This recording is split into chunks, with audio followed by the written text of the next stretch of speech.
Hi everyone, this is Dr. Mohammed Hafiz. Today we'll be continuing with the visual field analysis part 2. Here we'll be talking about raw values, grayscale, total deviation and pattern deviation. This is the raw numerical value, this is the grayscale, this is the total deviation and this is the pattern deviation. The raw scale is sometimes it is zone 8 and sometimes it is zone 3. The reason why it is zone 8 is if the doctor is having still doubt after seeing all these areas and it appears to be normal, if the doctor is still having a doubt, he'll come back to this area to see any individual point, any depression in the individual point. He is suspecting glaucoma and all these other areas being normal. He'll come back to this area and he will see individual point so that any depression is present or there or not. That is the reason it is also sometimes referred as zone 8 or the last zone. Okay, coming to zone 3 or zone 8, it is a raw numeric data. It is the data. It is a sensitivity threshold of. It is a retinal sensitivity threshold of each point. Each point, if you take, what is the retinal sensitivity? There is no deviation. There is no deduction from the normal values. Nothing. Each retinal area. For example, nasal to temporal. These are the retinal areas. Each retinal area's sensitivity is checked and it is plotted in this graph. It is not just nasal or temporal, it can be superior and inferior. It is a 3D dimension, so it is plotted in this way, each numerical value. The numerical value can range from 0, where there is no sensitivity, to range up to 40 dB. 0 means no response to even 10,000 apostle of intensity of light. If you give, still there is no response, it is 0. Even for the dimmest light, that is around 1 apostle, if the patient is responding, it is considered as 40 decibel. And as I told you, it can pick up the early depression. In case every other area is normal, it can still detect. Each retinal sensitivity is checked if the doctor suspects any glaucoma present. Coming to zone 4, that is your that is the grayscale map. It is nothing but the raw numerical value. What we have seen in the previous slide is represented as the shades of gray. Each retinal sensitivity is represented as shades of gray. As the raw numerical value is converted into a grayscale. Here we have 8 different shades. So you can see here one different color. Here there is one more different color. Here you can have one more different color. Here you have one more different color. Different shades are present. So altogether we have 8 different shades in the grayscale area. Each shade area representing 5 decibel. See here. 5 decibel, 0 to 5 decibel will have one shade, 5 to 10, 6 to 10 will have one more shade, 10 to 15 will have one more shade. So for each 5 decibel there will be different shades. It represents the general pattern of field loss. If any field loss is, for example, if you look at this grayscale, there is in the central 30 degree, the centralmost looks white.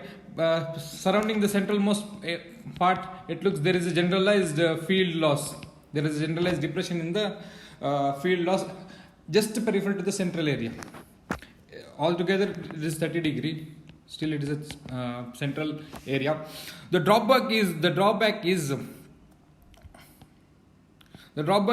if you look at this area and this area, if these are the two successive shades of gray, it can represent either a 1 dB difference or it can represent a 9 dB difference between each two shades of gray. For example, this shades of gray represents 0 to 5 and this shades of gray represents 5 to 10. So these two adjacent shades of gray can represent from either 0 or 1 decibel to 9 decibel, or it can represent a 4 decibel to 5 decibel. 4 decibel to 5 decibel. That is the difference. The difference between each point can vary from single or there can be a 9 decibel difference, but the shades of gray can show only slight difference. So that is the problem with drawback with this kind of grayscale. Coming to the total deviation.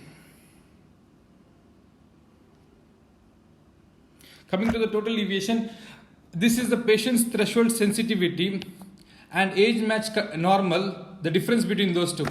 The whatever raw numerical value we have seen, similar raw numerical values will be age matched normal people's raw numerical value is there. The difference between those two, patient's raw numerical value and age related normal's raw numerical value, the difference between those two is plotted here.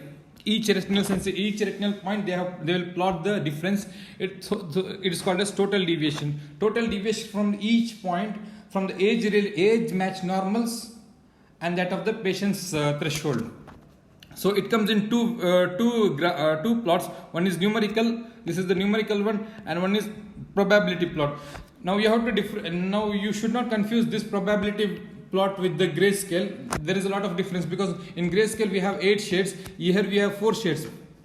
Here the darkest shade, that is the black shade, represents the area which can be normal in only 9.5% of the people, but it is abnormal in 99.5% of the people. So the chance of the darkest area being defective area is 99.5%.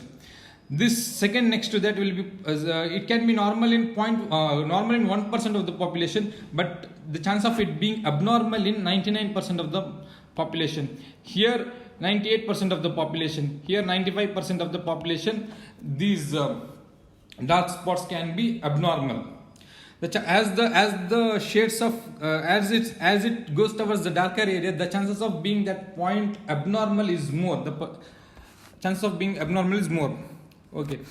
Total deviation is, it's nothing but overall depression. It for example, if a patient is having glaucoma, along with that if he is having any other problem, like for example media opacities like corneal opacity or a cataract, or if he is having refractive error, or if he is having a miosis, in these conditions the light entering the eye will be less, so the overall sensitivity of the retinal point will be decreased.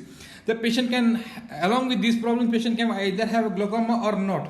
So it will not detect any localized defect present here, will not be detected by this, because there is a generalized depression in this condition. For me, if a patient is having cataract or refractive or miosis, there can be a generalized depression, so it will not detect the localized glaucomatous defect. So we'll see it in the graph. If you plot those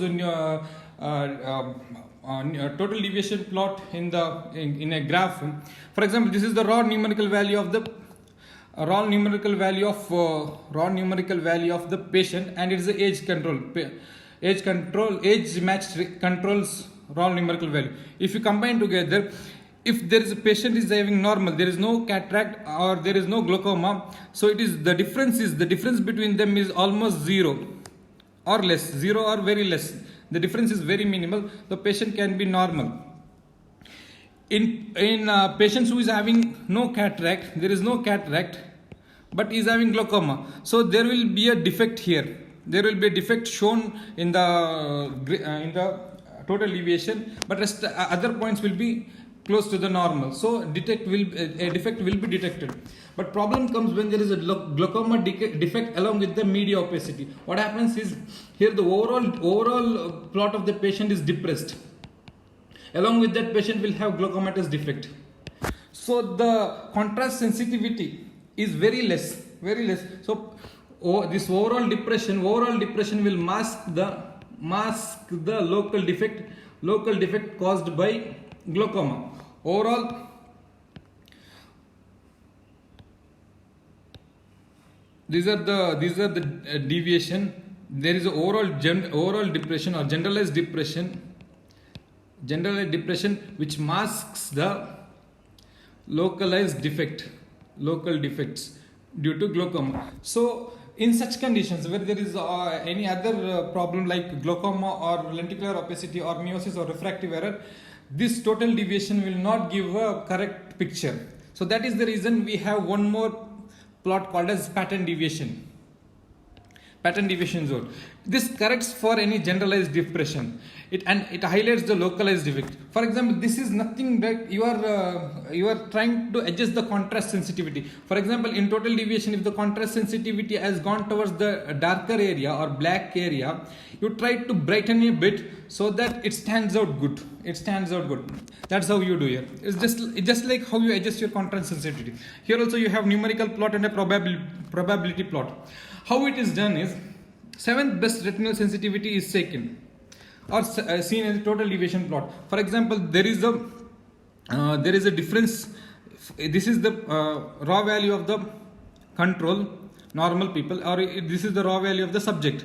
So you will be taking a 7th best. Now the difference between these two, the 7th best difference, you will be taken for the of the patient. It will be taken, and it is moved towards the normal or age controlled normal. For example, here if the 7th best is taken here, it is the difference between the 7th best point and that of the normal is made 0. Similarly, all the other points, remaining factor will be added.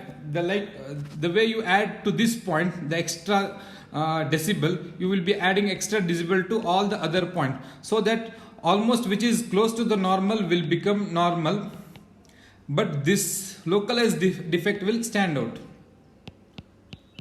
The localized defect will stand out from the rest of the retinal sensitive area. So it is, you are giving correction to the generalized depression so that the localized defect will stand out.